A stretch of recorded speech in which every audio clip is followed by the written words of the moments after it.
Los documentos a los que me he referido, sin embargo, no carecen de significado. Indican que la equidad se veía como un aspecto muy importante. Los principios de equidad eran mencionados en la proclamación de Truman y en la forma en la que se trazó la línea en el acuerdo del Golfo de Paria indica que lo que se pretendía era una forma equitativa de compartir los recursos. En el momento de la Declaración de Santiago, incluso más tarde, los Estados no consideraban que fuera esencial ni urgente el prever la delimitación de sus zonas marítimas. Por ejemplo, los Estados Unidos y México, dos estados colindantes que proclamaron zonas marítimas más allá del mar territorial, incluso antes de la Declaración de Santiago, empezaron a formalizar acuerdos de delimitación entre ellos solamente en el decenio de 1970 y continuaron el proceso hasta el año 2000. Del mismo modo, la actitud de Chile y el Perú en el momento de la Declaración de Santiago se caracterizaba por la falta de urgencia, es decir, de ninguna sensación de necesidad a la hora de tratar con las fronteras marítimas laterales. En ausencia de una norma de derecho internacional general específica respecto de delimitaciones, los principios generales del derecho internacional podrían ejercer una función. En el momento de la Declaración de Santiago, los principios de aplicación eran el de soberanía del Estado y el consiguiente de evitar la interferencia con la soberanía del Estado vecino. En el concepto de soberanía se incluían los derechos sobre las zonas marítimas que un Estado tiene o puede reivindicar basándose en el ejercicio de su poder sobre el territorio. A la luz de estos principios, en 1952, el asunto de la delimitación entre reivindicaciones marítimas superimpuestas se resolvería aplicando el concepto de la máxima extensión de la soberanía de un Estado compatible con la máxima extensión de la soberanía del Estado parte colindante. Al proclamar conjuntamente la Declaración de Santiago como una norma de su política marítima, en el sentido de que cada uno posee soberanía en la jurisdicción exclusiva hasta una distancia mínima de 200 millas de sus costas, cada uno de los estados signatarios que no querían decir nada distinto que aquello, es decir, que su soberanía y jurisdicción alcanzarían la amplitud máxima posible. La equidistancia a grandes rasgos se corresponde a la aplicación de estos principios. Las consideraciones de equidad también tenían una función importante, tal como viene indicado por los dos precedentes a los que he hecho referencia. El criterio de la máxima extensión con el mínimo de solapamiento no se puede reivindicar como algo establecido como norma técnica para la delimitación de zonas marítimas en el momento en que estas normas no existían, pero existía como principio jurídico de resultas de la combinación de la soberanía del Estado y de la buena vecindad. Este último aspecto parece revestir especial pertinencia entre los tres estados en cuestión, puesto que participaron de consuno en la formulación y la defensa ante un mundo sospechoso y escéptico de una política marítima totalmente nueva. Que a la hora de formular esta política una de las partes aceptara, o peor aún, que se considerase que había aceptado una delimitación tan claramente infavorable para sus intereses como lo es la del paralelo, es algo que no se puede dar por supuesto. Esto se aplica en términos generales y también en el contexto específico de la Conferencia de Santiago, una conferencia a la que el Perú, como demostrará el profesor Law, el Perú fue invitado para ocuparse de la protección de las ballenas en la presencia de unas actividades extranjeras balleneras abusivas. ¿Cómo puede el Perú en este contexto ser considerado como haber aceptado sin un debate específico, sin formalidades particulares, unos límites laterales que no cumplían con el requisito de la extensión máxima de sus derechos y jurisdicción soberanos compatibles con los de sus vecinos? Gracias, señor presidente, señoras y señores de la Corte, por su paciencia, y me permito pedirle que tenga la amabilidad de dar la palabra a Sir Michael Wood, el siguiente orador del Perú. Muchas gracias profesor Treves, y doy la palabra a Sir Michael Wood. Tiene usted la palabra. Muchas gracias, señor presidente. Señores miembros de la Corte, es para mí un honor comparecer ante ustedes representando a Perú. Tal y como ha explicado el señor Bundy, la frontera marítima entre Perú y Chile sigue la línea de equidistancia. Empieza en donde concluye la frontera terrestre y se prosigue durante 200 millas en dirección suroeste. Es una línea que se identifica aplicando la metodología en 3 etapas que se ha descrito recientemente. La vez más reciente en que se ha descrito es en el fallo Nicaragua contra Colombia.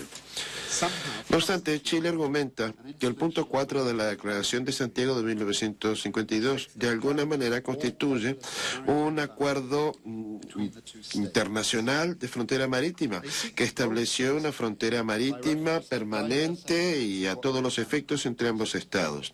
Y buscan respaldar esta argumentación haciendo referencia a diversos elementos de lo que llaman práctica. Es que carece de toda credibilidad esta argumentación. Recordemos brevemente los requisitos del derecho internacional para establecimiento de una frontera marítima. La carga de la prueba para demostrar la existencia de una frontera marítima corresponde a Chile. Es una carga pesada, tal y como lo ha dejado claro este mismo año esta Corte, así como el Tribunal de Hamburgo.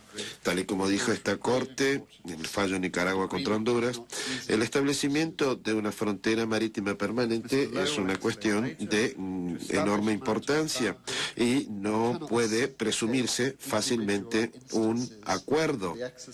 Tal y como explicará el señor Lowe, el establecimiento de una frontera marítima no puede pasar simplemente por tomar una serie de casos individuales del ejercicio de autoridad por parte de un gobierno y decir que cada uno debe contarse para determinar cuál de los dos estados tiene más derecho al hacer su reclamación. Este es el enfoque que Chile querría que esta Corte hiciese suya. Adolece de un error de concepción fundamental. No hay nada en los exhaustivos alegatos escritos de Chile que se acerque a poder establecer la existencia de un acuerdo de limitación marítima que sea vinculante para ambas partes. Chile no ha cumplido, entonces no ha podido demostrar la carga de la prueba.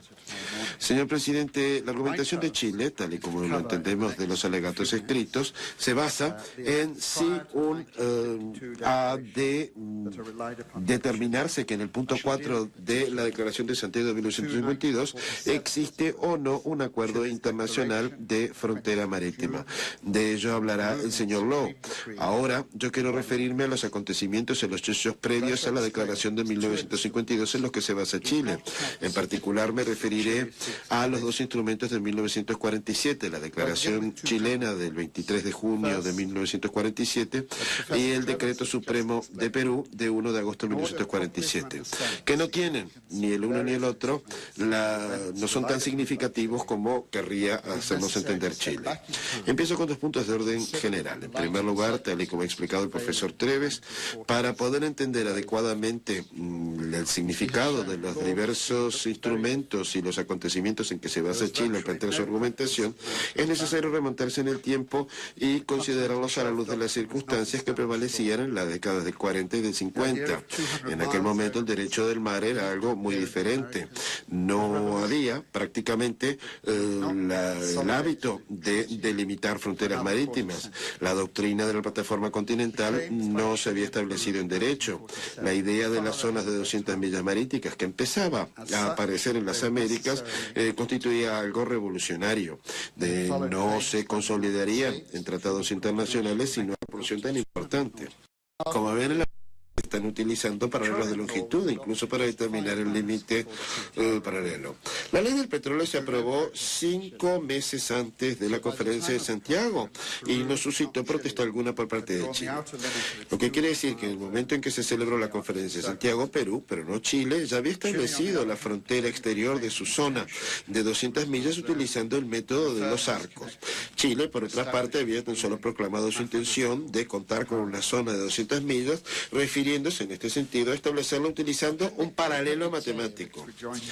En el apéndice A de la dúplica, Chile les ha presentado una descripción muy erudita, pero algo sesgada, de lo que llama la evolución histórica de las técnicas para medir el límite externo de las zonas marítimas. Y lo hacen un intento de convencerles a ustedes de que, tal y como lo dicen, lo plantean ellos, en agosto de 1952, cuando se aprobó la Declaración de Santiago, el método de los arcos de círculo que promovían los geógrafos y los hidrógrafos era menos conocido que el método del trazado paralelo que apoyaban los juristas y los diplomáticos. Y que, y cito, no cabe duda de que en 1952 el límite externo de una zona de jurisdicción basada en la distancia siguiendo la sinuosidad de la costa, es el trazado paralelo, seguía siendo la corriente que primaba. Fin de cita. Fuese así o no, la Declaración de Santiago hizo suyo el método de los arcos de círculo, que ya se vino utilizado en la Ley del Petróleo de Perú, que establecía entonces un mínimo de 200 millas náuticas, tal y como se determinó en la declaración. De hecho, el método para determinar el límite externo no se consideró en detalle antes de la Conferencia de Codificación de La Haya de 1930. Las referencias generales, como decir, habrá que seguir la sinuosidad de la costa, no establece obligatoriamente un método particular. Tal y como lo dijo Boggs, con quien estaba de acuerdo Gidel, en su artículo tan influyente de 1930, no quedaba claro en qué medida la sinuosidad de la costa ha de seguirse o de qué manera se podrá seguir. La verdadera situación la describió Boggs de la siguiente manera. El primer método, el del trazado paralelo, se ha sugerido de vez en cuando en la aerografía, pero es inviable, no es práctico y no se propuso en la Conferencia de La Haya. Ni contrariamente a lo que manifiesta Chile, el trazado paralelo fue algo que necesariamente quedase implícito, en el texto establecido por la segunda subcomisión de la segunda comisión de la Conferencia de 1930. Lo que propuso la Conferencia de La Haya a la Conferencia de La Haya, el gobierno de los Estados Unidos, fue el método de los arcos de círculo, método que el Comité de Expertos reunido en abril de 1953 prefirió, así como la Comisión Internacional sobre el Derecho del Mar y la Conferencia de Derecho de Mar de 1958. Señor presidente, señores miembros de la Corte, en resumen, las manifestaciones de Chile respecto de los instrumentos de 1948 buscan argumentos donde no los hay. Es ahora algo que acuerdan ambas partes, que ninguno de los dos instrumentos unilaterales pretendía, ni lo hizo, establecer una frontera internacional entre las zonas marítimas ampliadas que en aquel momento declaraban a título tentativo tanto Perú como Chile. Ambos eran solamente instrumentos provisionales. Muchísimas gracias, señor presidente.